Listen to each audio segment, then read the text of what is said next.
Welcome back to another episode of Generation Old School. In this video, we're gonna be meeting with Yaril. He owns a custom shop in Miami. It's called Yarilscustoms. I'm gonna be linking his Instagram down below, so if you guys want to follow him and look at the cars that he has, feel free to click on the link. And also, don't forget to like this video and subscribe.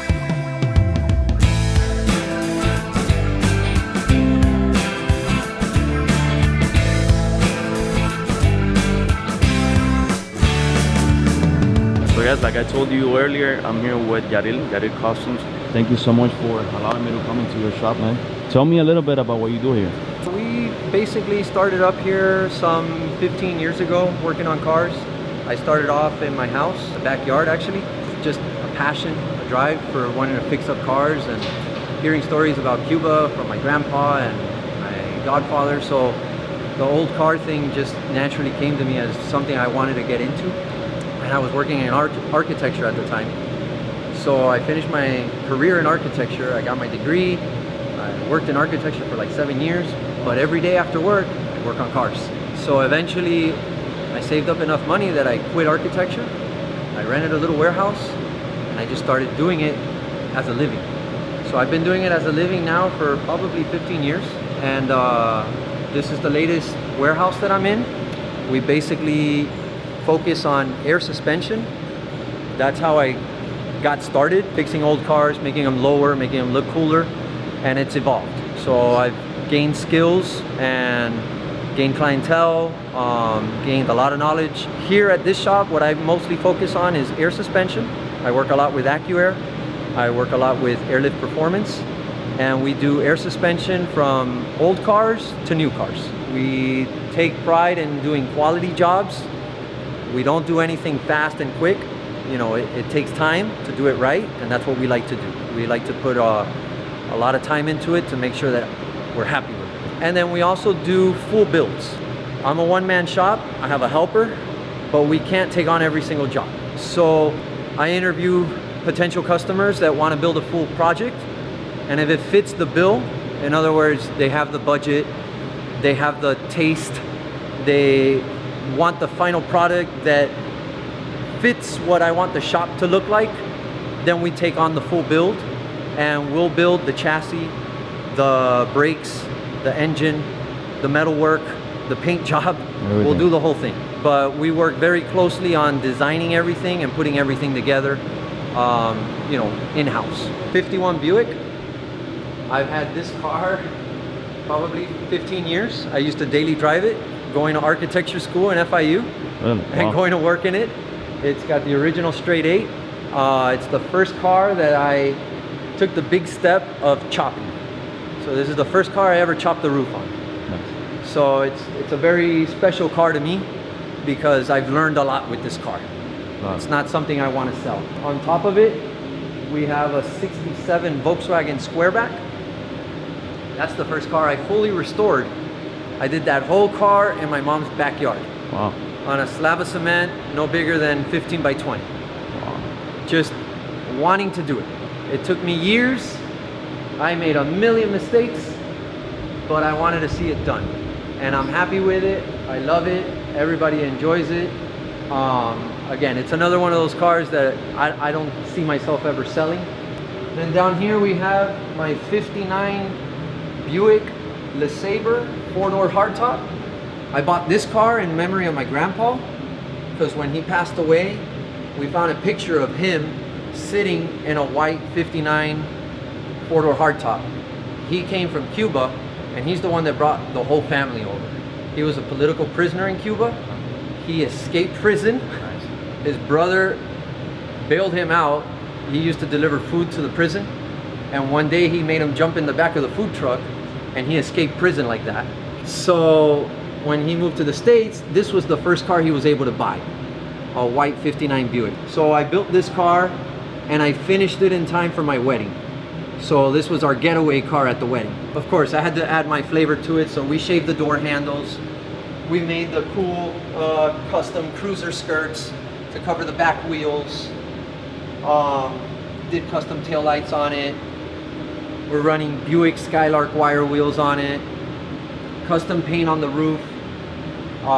custom interior, just, you know, all custom, personalized. Very nice. And then up here, which looks like a pile of rust right now, is my next project.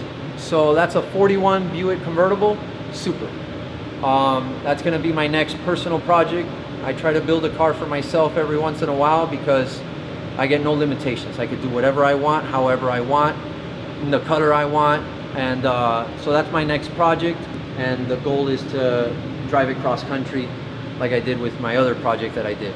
Very nice. Because they're cars, you know, I think they're for driving. Exactly. They're not just for sitting around and showing off. For looks. Yeah, they have to be driven. So a lot of my cars, they look really nice, but they're drivers, okay? They're not perfect. There'll be a chip, there'll be a mosquito, a bug, an oil drip, because I drive them. This one here is for a friend of ours, Eddie, known as Miyota. It's just one of his trucks that he's bought. Not a full build, but just a nice, clean truck that we're kind of making like a farm truck out of. It's got the original motor and original interior, and it's just in really nice shape. All right, so over here, I have another truck project. This one's for my father-in-law, Leo Vizcaino. He runs a body shop. He's been doing body work for over 30 years. He does custom paint work. So this is a chassis for same truck as Eddie's. He doesn't have a body yet. So we're just starting from the foundation. So this chassis has already been upgraded. We did a Mustang 2 front end. We did a step notch. We did a 4-link. So he just painted it, and today he just started delivering me parts. So this week I'll start assembling the chassis, and I'll start plumbing the chassis, putting in the brake lines and making everything work on the chassis. Now, for someone that wants to start building a car from the ground up, is this something that they can buy, they can find somewhere, or they need to go to a junkyard, let's say, and get it from an old car? Nowadays, the aftermarket is really, really good with trucks, especially. So you could buy a full chassis from companies like Porterbuilt, GSI, Chopping Block. There's a lot of aftermarket companies that make full chassis, brand new, ready to go for your specific truck. A full chassis can run you around $10,000. But if you do the math and you start with an old chassis, you're still gonna spend about $10,000 because of all the upgrades, paying the shop to do the fabrication, the welding, you know.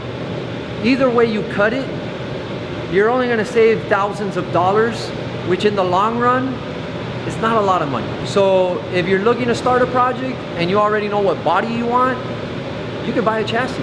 You could buy it rolling. Rear end, rims, gas tank, ready to go for whatever motor you want. A small block Chevy or a fuel injection. And it'll come with motor mounts ready to go. So then you go find a motor, you put your motor in. You finish plumbing your chassis, you get it running. Then you find a body. You work on your body, you test fit it on your chassis, you finish body working, you put your body on. Before you know it, you got a full build, and it's a quality build.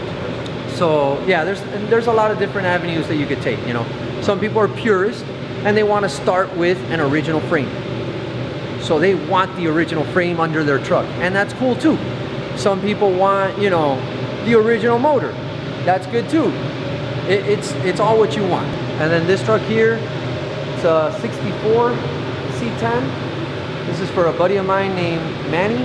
This is his personal project that he hired me to take over. He had started it himself in his garage, and we're finishing up the mock-up stage. So in this particular project, what we do is we rough everything in.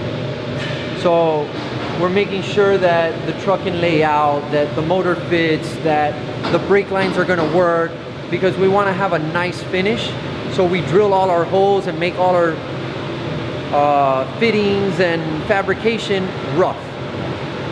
Then we blow it all apart and we get it painted, we get it powder coated, we get it polished, we get it chromed, then we reassemble everything. So this is a little different than the other project, you know. Again, it depends where you want to end up. Show me the one that you have outside, the C10 and Suburban. All right, so here we have a 65 C10. Customer brought it to me. It was already a project that he started with some other people, and he was looking to get it wrapped up. It had some typical issues. We basically, in this case, made a checklist of what we saw wrong with the truck, and we've just been going down the list trying to make the corrections. So we didn't build this full truck. We've just made some modifications and corrections to make it a driver and a safe truck to enjoy. But it's sitting on Porterbuilt chassis with AccuAir suspension.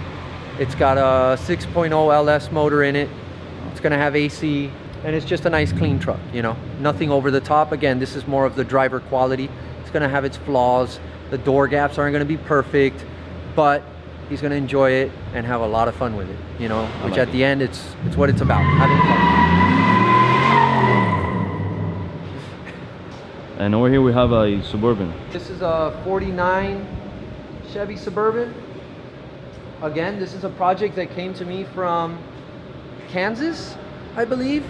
A friend of mine actually started building this for a customer in London, and he couldn't finish the project. And the guy in London reached out to me through another contact to see if I could finish the project for him. So we took it on, and this truck here has a full chassis built, powder coated, air ride. It's got AccuAir suspension, but he's running a straight 6 because he wanted the original motor with some accessories. So he's got dual carbs, dual exhaust, an Offenhauser valve cover. So he's going more for like the vintage performance look, but he's got all the modern chassis. So he's got a Ford 9-inch rear end, he's got a Mustang 2 front end, the air ride to make it go up and down, disc brakes, and everything underneath is done, but the body's gonna stay patina. Okay. So, you know, what you see is pretty much what you get. He might polish it up a little bit, but mechanically it's done. Aesthetically, it's gonna kind of stay a little rough around the edges. I like that look. Yeah, it's fun. And then next to it, we have a 41 Chevy pickup for a new customer. And this is in the very beginning stages now. So we've got the factory chassis that we've stripped down. It had an inline 6, but he wants to go fuel injected. So we're doing the 5.3 LS base motor with a 4L60 tranny. So it's an electric shifting transmission. We got the Mustang 2 front end, disc brakes, rack and pinion. Now we're gonna start working on the rear end. So we're gonna do a 4-link setup, put a new rear end under it, build a drive shaft, plumb the chassis, then we'll blow the whole chassis apart, send it to get sandblasted, powder coated, then we'll move the truck inside. We'll start assembling the chassis with all the new brake lines, the fuel line, all the fittings and everything, clean up the motor, you know, wire up the motor, and then this body is actually gonna stay as is as well. So it's gonna have a patina body on a fully finished chassis. Well, Yaril, thank you so much for inviting me to your shop. If my viewers want to find you on Instagram or YouTube, do you have an account that you can share with us? Yeah, it's Yarilscustoms. I have Instagram and a website, Yarilscustoms.com. Awesome. Well, yeah, thank you so much for your time, man, and thank you so much for allowing me to film your cars and coming to your place, man. My pleasure, Thank you so much. All right, buddy. Well, guys, I really hope you enjoyed this video. If you did, please let me know with a like, and also if you guys are new to my channel, don't forget to subscribe and follow us on social media at Generation Old School on Instagram.